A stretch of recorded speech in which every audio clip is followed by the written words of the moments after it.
with eating disorders show a severe disturbance in eating behavior, preoccupation with achieving thinness, have a distorted body image, feel depressed most of the time, have low self esteem and poor social skills, and they tend to be obsessive and perfectionists. The two leading eating disorders are anorexia nervosa and bulimia nervosa.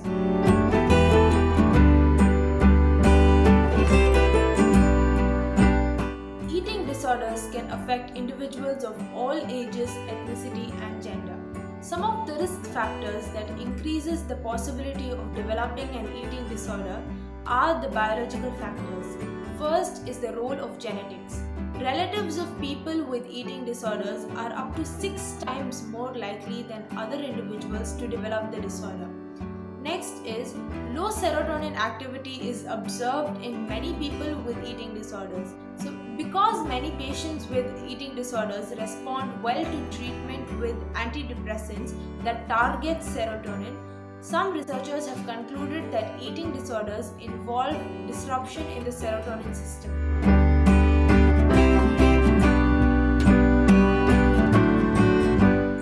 The psychological factors include the idea of the perfect body, like I mentioned in body dysmorphic disorder. Next is being dissatisfied with one's body image and the occurrence of a stressful event. For example, separation of parents or personal failure. I'll give you an example. There was a French model named Isabelle Quero. She suffered from severe anorexia and had a troubled childhood. Her mother had a phobia of Isabelle growing, so she used to constantly measure her height from time to time and prevent her daughter from going out, because she heard that fresh air makes children grow, and that's why she kept her at home all the time. Isabelle was traumatized because of this, and she weighed around 25 kgs at the age of 20, and due to her extremely low weight, she was hospitalized. It was so serious that she even slipped into a coma.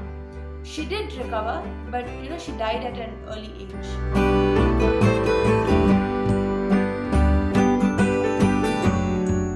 The social factors include the stigma around body weight, height and shape, being teased and body shamed by peers and family members, societal pressure where thinness is glorified and equated to beauty. Studies have tried the height and weight of the Miss America beauty pageant from 1959, and till date they have found that the overall body size of the contestants has become increasingly thinner over the years. Media influences play a great role, where slenderness is glorified in magazines and television, where most females are thinner than the average woman. And this leads to individuals internalizing an ideal appearance by wanting to look like those celebrities. And because this is especially valued in subcultures of fashion models, actors, dancers, and certain athletes, people in these professions are more prone to eating disorders.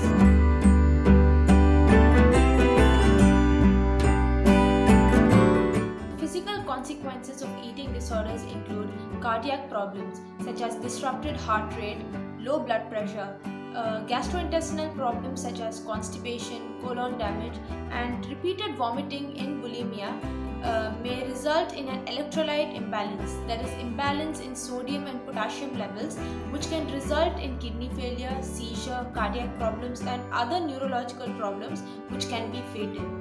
Next is decline in bone mass, then dermatological problems such as dry skin, brittle nails and hair loss, fatigue, then hormone imbalances which can cause amenorrhea, that is the loss of menstrual period, and finally dental problems in bulimics. The repeated vomiting can cause damage to the esophagus and erode the teeth enamel and cause tooth decay. A multifaceted treatment program would be ideal in dealing with eating disorders. The treatment aims at restoring the patient's nutritional state to normal. The most effective treatment is behavioral therapy, where positive reinforcements are used to stop vomiting. It is also used specifically to stop the binge eating or purging behaviors. A response prevention technique may be used with binging and purging patients. Cognitive therapies could also be used with the assessment of cognition as the first step. The patients could be asked to write down their thoughts to find out systematic distortions in the processing and interpretation of events. Finally, antidepressant medications can also be used as they have consistently shown some effectiveness in the treatment of eating disorders. Body dysmorphic disorder is a mental health condition where a person spends most of their time worrying about flaws in their appearance and comparing their looks with those around them. They become deeply concerned about some imagined or minor defect in their appearance. They think they are deformed and ugly, but these flaws are often unnoticeable to others.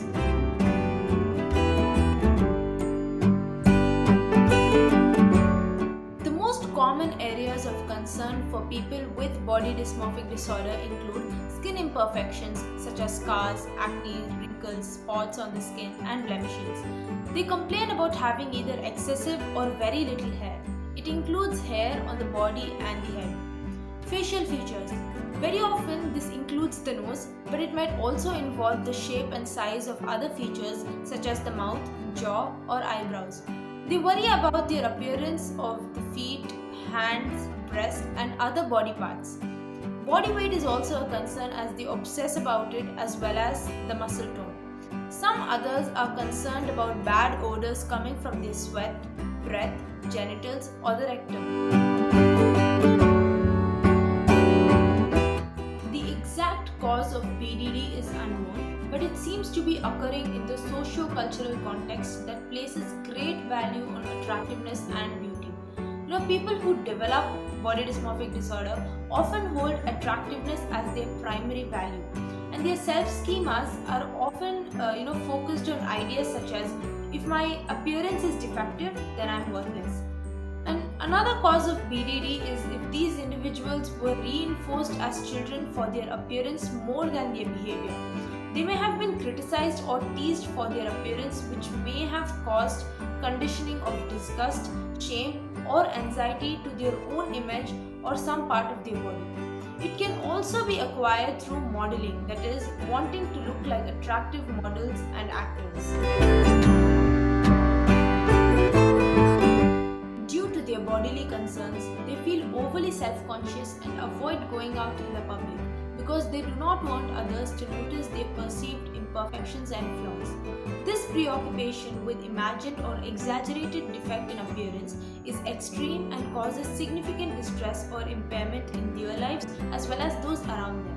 In severe cases, they become isolated that they lock themselves up in their houses and never go out. Some feel so ugly that they even attempt to commit suicide. People with this disorder have low self-esteem, and therefore depression and substance abuse are often consequences of body dysmorphic disorder. These people are more likely than others to be unemployed because they are housebound. Most people with BDD have compulsive checking behaviors, such as checking their appearance in the mirror excessively. Some go to great lengths to conceal their defects. They are always wearing sunglasses to cover their supposedly deformed eyes, and they frequently engage in excessive grooming to try and hide their defects. As many as half of the people with this disorder seek plastic surgery such as liposuctions, tummy tucks, facelifts, rhinoplasty, nose jobs, breast implantation, eyebrow elevation, or dermatology treatments, and they often feel worse rather than better after the surgery or treatment. Some patients who cannot afford surgery or who are turned down by doctors for some reason, they attempt to alter their appearance on their own, often with tragic results. A woman who could not afford liposuction had used a knife to cut open her thighs. People with this condition frequently seek reassurance from friends and family about their defects, but the reassurance never provides them more than a temporary relief. Some of the treatments that we include are medications and cognitive behavior therapy. Serotonin reuptake inhibitors, which are antidepressants, can decrease the obsessive and compulsive behaviors such as excessive mirror checking, excessive grooming, and seeking constant reassurance. Cognitive behavior therapy will help the individual to reduce the negative thoughts about their appearance and their compulsive behavior, and that is called cognitive restructuring. And patients with BDD hold deep negative thoughts about their appearance. They might have an all or nothing perspective. For example, I'm either beautiful or I'm hideous. So the goal of cognitive restructuring is to teach clients to challenge the validity and importance of their distorted thoughts about their bodies. Bulimia nervosa is an eating disorder marked by frequent eating binges, that is uncontrollable overeating. It is followed by behaviors such as forced vomiting, misusing laxatives, enemas, diuretics, fasting or exercising excessively in order to compensate for the overeating. It is also known as the binge purge syndrome. A binge occurs over a relatively short period of time, often an hour, during which the person eats much more food than most people would eat during a similar time span. So people with bulimia may have between 1 and 30 binge episodes per week. So in most cases, the binge is carried out in secret and the person eats massive amounts of food very rapidly with minimal chewing, and the food is usually sweet or high calorie junk such as ice cream, cookies, donuts and sandwiches. And binge eaters commonly consume more than 3000 calories during an episode. Binges are usually preceded by feelings of great tension, and during the binges the person is unable to stop eating. The binge episode is followed by feelings of extreme self-blame, depression, shame and guilt, as well as fear of gaining weight and being discovered. There are two types of bulimia nervosa, the purging type and the non-purging type. In the purging type, bulimics compensate for binge eating by vomiting, using laxatives or diuretics. In the non-purging type, bulimics compensate for binge eating by fasting or exercising excessively. And of these two weight control strategies, the use of purging is the most common. The non-purging type is quite rare, accounting for only 6 to 8% of the patients with bulimia. Sufferers of anorexia nervosa have a distorted body image that causes them to see themselves as overweight, even when they are dangerously thin, often refusing to eat, and developing unusual habits such as refusing to eat in front of others. Anorexics lose large amounts of weight and even starve to death. They have an intense fear of gaining weight or becoming fat, combined with the refusal to maintain even a minimally low body weight. Individuals with anorexia are never satisfied with their weight loss. So staying the same weight from one day to the next or gaining weight is likely to cause intense panic, anxiety and depression. So only continued weight loss every day for weeks on end is satisfactory. There are two types of anorexia nervosa, the restricting type and the binge eating purging type.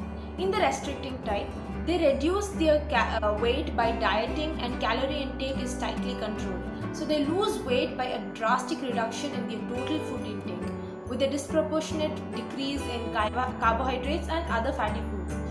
And in the binge eating purging type, there is regular binge eating, followed by purging by vomiting, consuming laxatives, enemas, diuretics and exercising excessively.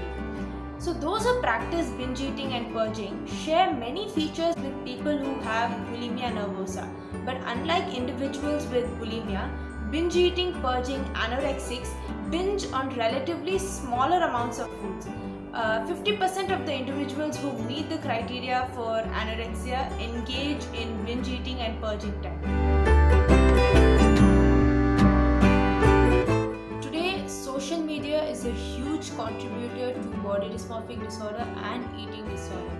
Most people aged 15 to 27 are actively engaged in at least one or more platforms of social media.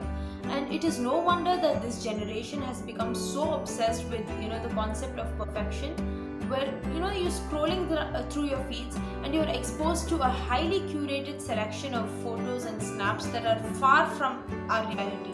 And social media has become increasingly dangerous, especially for teenagers who are the most vulnerable to experiencing insecurity and depression. At their age, both girls and boys are still discovering themselves while dealing with hormones, pressures from school and other home life distractions.